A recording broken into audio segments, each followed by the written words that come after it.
let's look at some real innovation, because I mean prevention is really important, and we are all made of genes. So that's also the name of the product, which Miguel Bru, you are from a company called GeneCore, and you're analyzing my DNA and do fascinating things for me, and together with my insurance company. What does the company do first with my DNA? Well, we are the first all-in-one genomic complement for insurance. So what we do is just analyze your DNA, storage in our secure and private genome data bank, and then all your healthcare professionals can access when they think that this information is going to be actionable and important for you. Yeah. And I decide who's going to get to my DNA. And you do the full process, right? I mean, you're a one-stop shop. I can sign up with you as an insurance company. Certain people can, you make sure that my sample is taken, a DNA test is done. How long does it take a machine to take my DNA and to basically pull it apart? And how big is the file which ends up? Okay, so only the first time this process takes 4-5 weeks, and from that we take the raw data that is around 600 gigabytes. Then we process this data and we encrypt it in our data bank. So then it's just a computational problem. So we can do the consequence analysis. We can do it just in few minutes. Yeah. So okay, but let's first talk about that first thing, the DNA testing. The DNA testing is done with very complicated machines, right? And the company which makes all these machines called? Illumina is one of the biggest ones. Yes, one of 90%. I mean, it's almost, it's the master of the universe. And they do 3 billion in sales and 5,500 people, and they make a lot of profit on that. So these tests take a long time. 600 gigabytes results, they're expensive, right? I mean, they are hundreds of dollars. I mean, there used to be, hundreds of millions of dollars, but now what is a DNA test nowadays cost? Yeah, so it's going down, but it's still cost expensive. So it's one of the barriers to the genetic to make a precision. Yeah, how much? About $500 or something like that. So if $500, and it takes a couple of weeks, but then the result is going into your platform.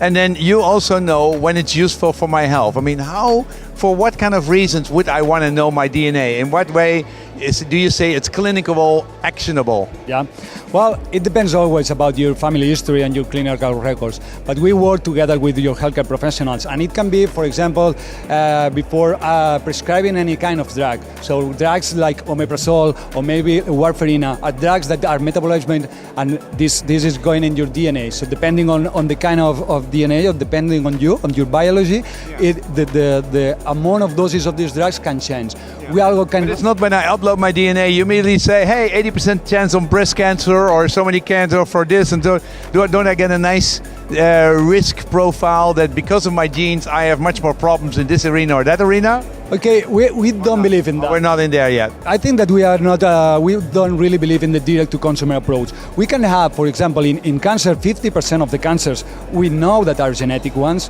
but all the rest are not.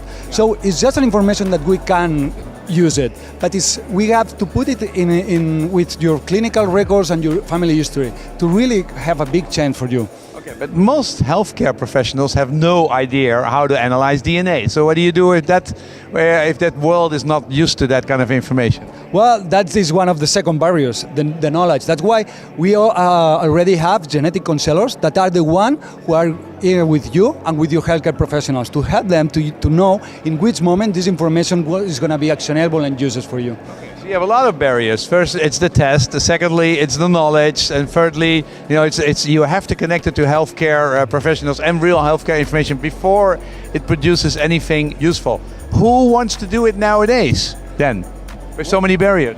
Well, there are so many barriers, but if you can solve it, these ones that you say and the privacy is something that is really useful for your health in order to have a personalized medicine. So we already are using this technology in Spain. We piloted in Spain, we piloted in the Emirates, we piloted in Colombia. So we are having a quite successful. Okay. So now I'm going to do all that, and I have a healthcare professional. What kind of personalized medicine? How are you going to help me? What kind of advice am I going to get from you so that my medicines work better? I know I'm not. I will avoid all kinds of horrible things with my body.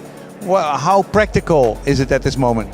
Well, it's practical as you said. It's just to adjust a dosage of a drug. It's practical about to know some monogenetic pathologies that you can have, and this is really useful when you are a child.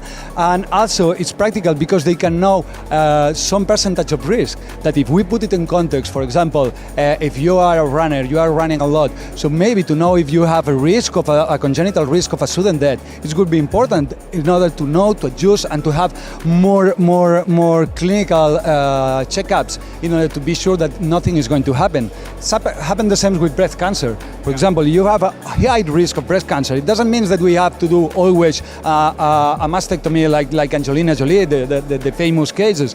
But that means that maybe you don't need to do you don't have to do the mammography every 5 years. Maybe you have to do it every 6 months. Okay, and still we're very limited in our knowledge what DNA causes, right? I mean, it's still at a phase which is developing very fast. If there's a lot more knowledge about DNA, 5 years from now, will the test which I do today still be practical? That is the good thing of everything. So time is in our side. So the knowledge is getting every month. We have 300 more new papers that explain new connections between your biology and health. So every day that we have this knowledge, we can update all the tests that you already did, and we can just update you with all this information. Okay. So that field is developing quite interesting. And which insurance companies would work? What kind of patients would they offer this kind of DNA testing? Well, you can offer for healthcare insurance companies to start with, or is it life insurance companies, or what? That's what we are working is with health insurance companies, because we really believe, as I say to you, this is not a one-shot product. This is a service that can go long life with. It's a premium service for healthcare companies, or is it a preventive maintenance? Nowadays, we are marketing this as a premium services. Yep. I could be convinced, okay? And how much do I pay extra for that premium service to have my DNA tested and constantly there to make sure that my medicine use is better? So the prices start for less than 10 euros a month. And that includes the original test of 500 euros? That includes everything, yeah. So 10 euros a month, okay. I'm sure there's a premium amount of people.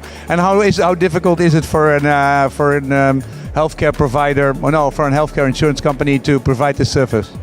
Well, the service is, as I said to you, is like all-in-one services. So it's nowadays it's proved, and so it's a plug-and-play services. So normally we sit down with the companies to set up all the process, and in 3 months we are ready to start all the process during in the protocols of the insurance. Okay. So can you do you already have some practical experience? If I have 100,000 patients in my which I insure, and I send out an email, hey, I have this premium services, what percentage of people in Spain were interested?